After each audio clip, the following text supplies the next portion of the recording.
Hey, Truth Seekers, welcome back. Zach here. It is the 1 week anniversary of the 42-year anniversary of the Roe v. Wade decision, and our mainstream media made a big deal about this 42-year anniversary, if you noticed it.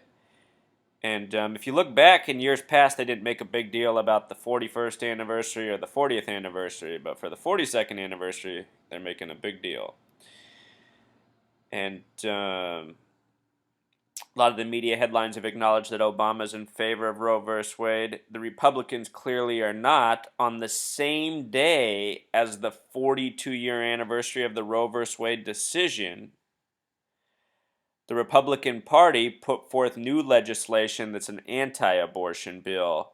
And this is curious because 42nd anniversary and this Congress is very much focused on the number 42. They're referring to themselves as the new Congress. New has a simple English gematria of 42. 14 plus 5 plus 23. And this year, February 11th, the 42nd day of the year, something unprecedented is going to happen. John Boehner, Speaker of the House, has invited Benjamin Netanyahu, Prime Minister of Israel, to speak in Congress on the 42nd day of the year. So, going back to Roe v. Wade, I just want to go back to the original decision. If you haven't seen my video post on Miranda rights, the story of Ernesto Miranda and Miranda rights, please watch that. It's also related to this.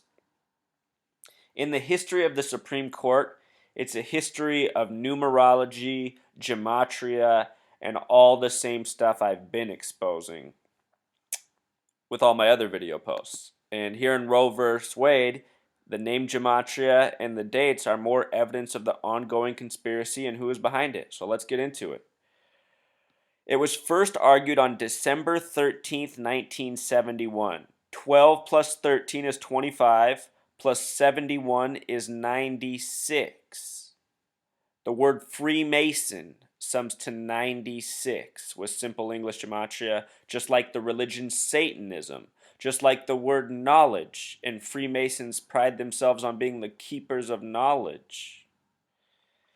The case was re-argued on October 11th, 72. This is a date with a numerology of 93, 10 plus 11 plus 72. 93 is the number of Saturn and Satan worship. The word Saturn sums to 93. The occult religion Thelema worships the number 93. We talk about 93 a lot. And then the decision for Roe v. Wade was decided January 22nd. Remember, the 42-year anniversary was January 22nd, 2015. But anyway, 1 plus 22 plus 73 is 96. So how about that for dates? And it's true with so many Supreme Court decisions. And if you look at the history of the Supreme Court, the judges have the Masonic names, the gematria-coded names. This current Supreme Court we have is a very Masonically coded Supreme Court. And just think about 9 justices. In U.S. history, it's said that Thomas Jefferson said the United States of America was over the second it was decided there would be 9 Supreme Court justices to carry a third of the federal government. Think about it. 9 people have a say over a nation of 300 plus million. Since they did their Citizens United decision in 2010, the Supreme Court, we've seen how with each election cycle, there's been more and more advertising for political campaigns. It's come to the point where a lot of channels, the only thing they show during commercial blocks through the campaign season is nothing but political hate ads. And this is a direct result of that 2010 decision because it made it so that corporations can give unlimited contributions to campaigns. I mean, it was already long bought and sold out. It's just taking it to the next level. They're taking everything to the next level right now. So anyway, the dates. We have the Freemason, the Masonic dates coded. The decision, Roe, has a gematria of 38. Simple English gematria of 38, 18 plus 15 plus 5. Just like the word death. The word death sums to 38. And this was the half of the case defending the right to an abortion. And, you know, no matter where you stand on abortion, the process obviously involves death. That's indisputable. So Roe and death both equal 38. Talked about this number in the Lil Wayne post last post and how it relates to a history of dead hip hop artists, from Tupac to Notorious B.I.G. to a lot more. The name Wade, the other half, is a 33 name.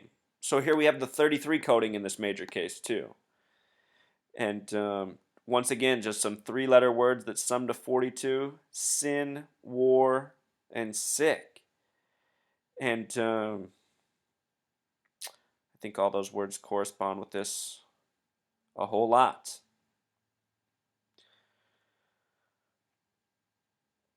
So let's go back to what Obama said. Here's Obama's opening remarks. We'll read them. 42 years ago today, this is what President Obama said, the U.S. Supreme Court issued its ruling in Roe v. Wade, a decision that protects a woman's freedom to make her own choices about her own body and her health, and reaffirms a fundamental American value that government should not intrude in our most private and personal family matters. You know, that's just all we get from these leaders is a bunch of lip service. How could you even make that remark without smirking in the year 2015? This is someone who, on his path to the president, voted for immunity for telecommunication companies that had been spying on all of America. President Obama has helped defend the companies that spy on us, but here he is saying nice, soft remarks about protecting people and their personal matters from the government. What a laughable joke. And for those of you who haven't figured it out, this is just an issue that they drag over our heads to divide and conquer us. The fact of the matter is that nobody in this world likes the idea of an abortion. It's obviously a tragedy. No woman wants to get an abortion. No father or man wants to have to know that, his baby or his seed was aborted. Nobody wants to think about stuff like that. Nobody wants to participate in that. It happens because of the society we live in.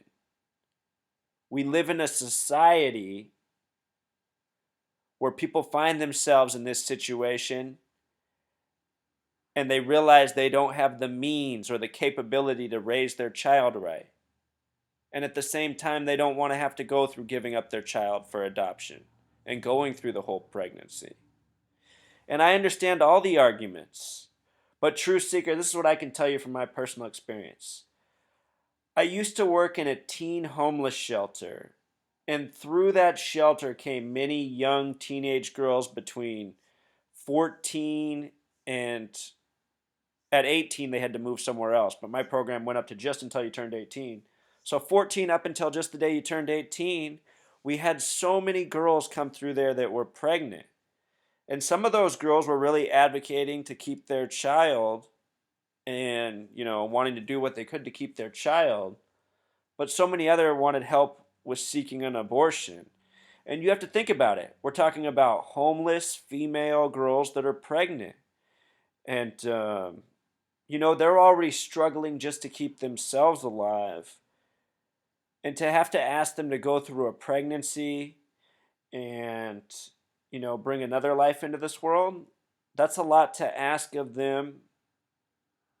I know some people would say, well, they should have been responsible, but I mean, when you get to that point, it's really beside the point. Once it happens, you have to think about what's in the best interest of everybody.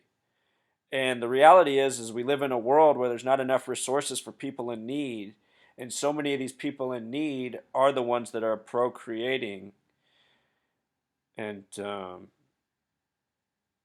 as sad as it is to say, it's just, when you have these people procreating and already nobody's there to care for them, what are we really doing? And what kind of world are we really building? And these lives that are brought in because of this, what kind of opportunity do they really have? It's a lot of big things to think about. But people can't be so judgmental. And, for my whole life, I think this issue, abortion, has been the number one issue that so many people vote on no matter what. They'll say, oh, I only vote based on what the candidate thinks on abortion, pro-life or pro-choice. That's called being divisive, and all the people who vote this way fall into the trap. What these people need to do is take a step back and look. How long have they lived in this world where abortion's been this necessity or this thing that's been in existence?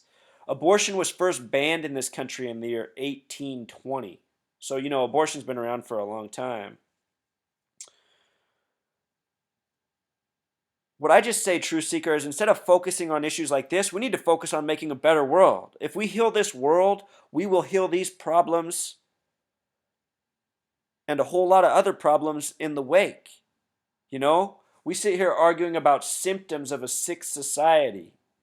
Instead, we just need to heal society, and naturally, problems such as abortion will heal themselves.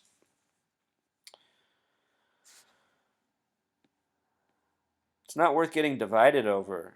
At the end of the day, nobody wants to have an abortion. So instead, we should just unite and figure out how to make a world where abortion is not needed. And again, the proof that this is just divisive is within the coding of it. This is a major Masonic event, one of the most important Supreme Court decisions ever. It's argued year after year, causes fights year after year. Every city I've ever lived in this country, I've always seen protesters out on corners, especially it's usually the pro-life crowd that's out there. And I mean, you think about what they do. They stand out on corners for hours holding up signs of aborted fetuses, which nobody wants to look at. And what are they really doing? They're shaming people, they're scaring people, they're grossing people out. It's not about that. That's not what this issue is about. Got to think deeper. Got to think bigger. Those people holding up those signs, they need to go work in teen homeless shelters. Then see. John Boehner, new Congress, 42. On the 42nd anniversary, what do? The anti-abortion bill. Talk about being divisive. Here we are on the 1 week anniversary. It's January 29th, 7 days after the anniversary, 7 days after the bill. And what kind of breaking news do we have? Blast at maternity hospital.